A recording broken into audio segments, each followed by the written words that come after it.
Welcome to Audiobook Heaven.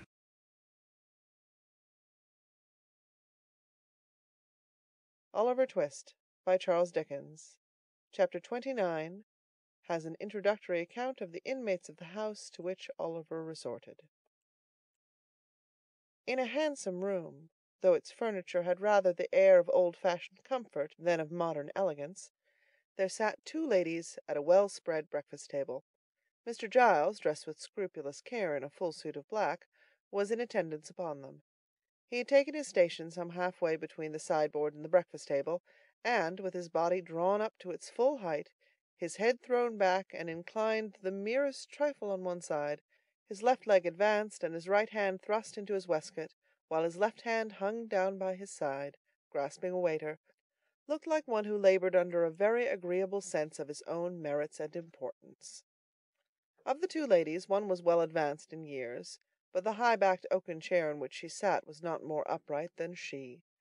Dressed with the utmost nicety and precision, in a quaint mixture of bygone costume, with some slight concessions to the prevailing taste, which rather served to point the old style pleasantly than to impair its effect, she sat in a stately manner with her hands folded on the table before her.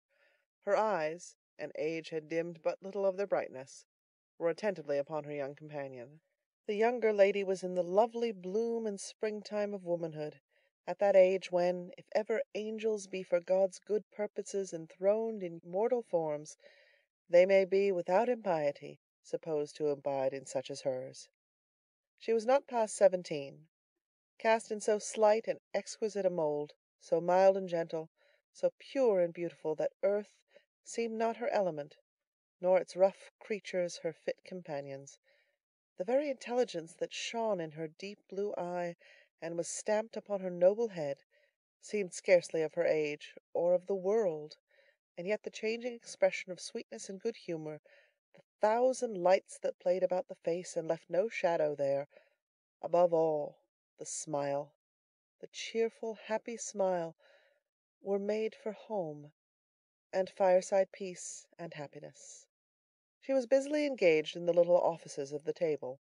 Chancing to raise her eyes as the elder lady was regarding her, she playfully put back her hair, which was simply braided on her forehead, and threw into her beaming looks such an expression of affection and artless loveliness that blessed spirits might have smiled to look upon her. "And Brittles has been gone upwards of an hour, has he?" asked the old lady after a pause. "An hour and 12 minutes, ma'am," replied Mr. Giles, referring to a silver watch which he drew forth by a black ribbon. "He is always slow," remarked the old lady.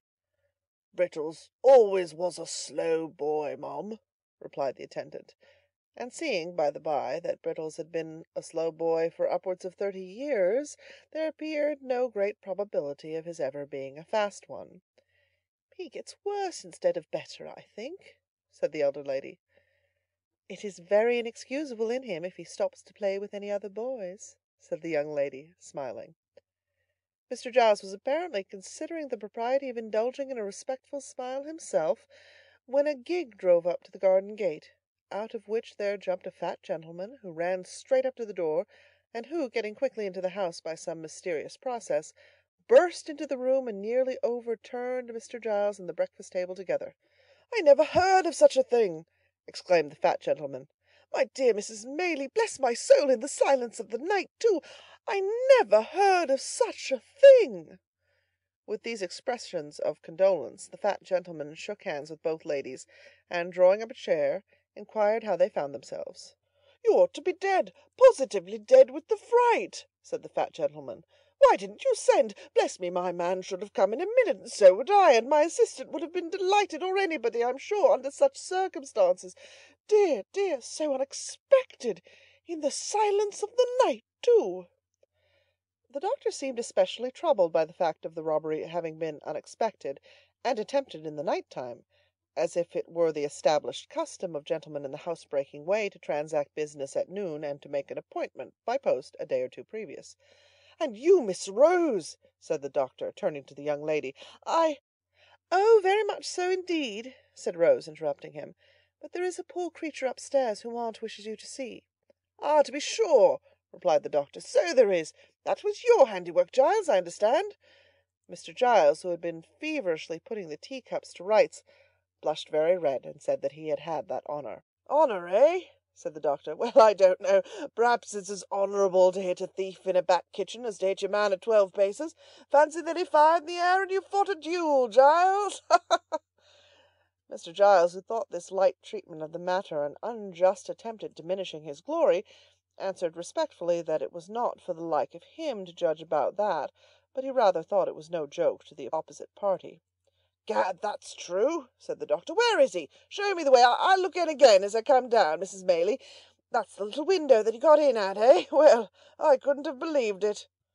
Talking all the way, he followed Mr. Giles upstairs, and while he is going upstairs, the reader may be informed that Mr. Losberne, a surgeon in the neighbourhood, known through a circuit of 10 miles round as the Doctor, had grown fat, more from good humour than from good living, and was as kind and hearty, and withal as eccentric an old bachelor as will be found in 5 times that space by any explorer alive.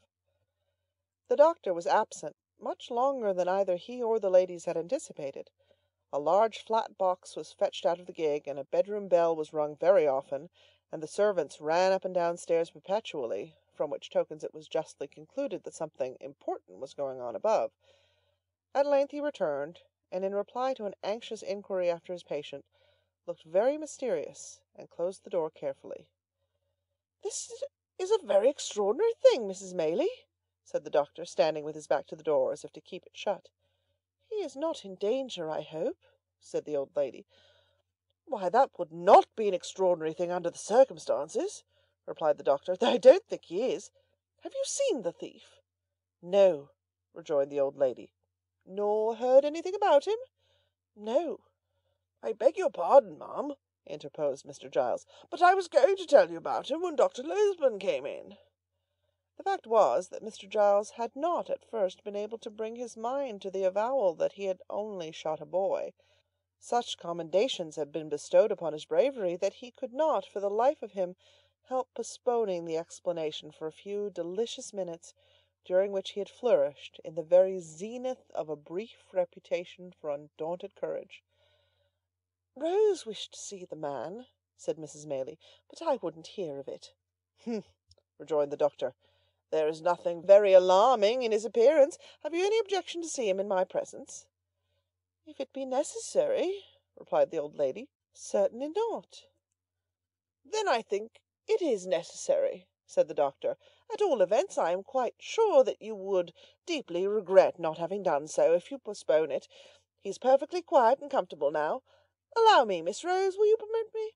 Not the slightest fear. I pledge you my honour." End of chapter 29.